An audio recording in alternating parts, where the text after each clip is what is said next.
Our question today is brought to you by CommercialAgentSuccess.com. It's cloud access training for commercial agents.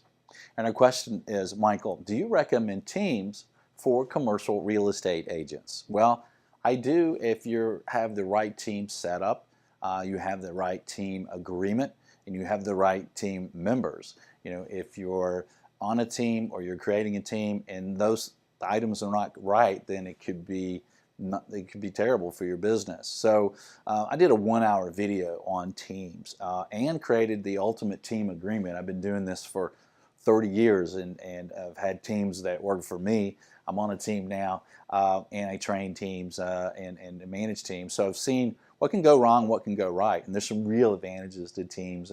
One is the accountability. One is having people of different strengths. And so check it out at CommercialAgentSuccess.com. The video is called Teams That Work. And if you have further questions, you're invited to reach out to me.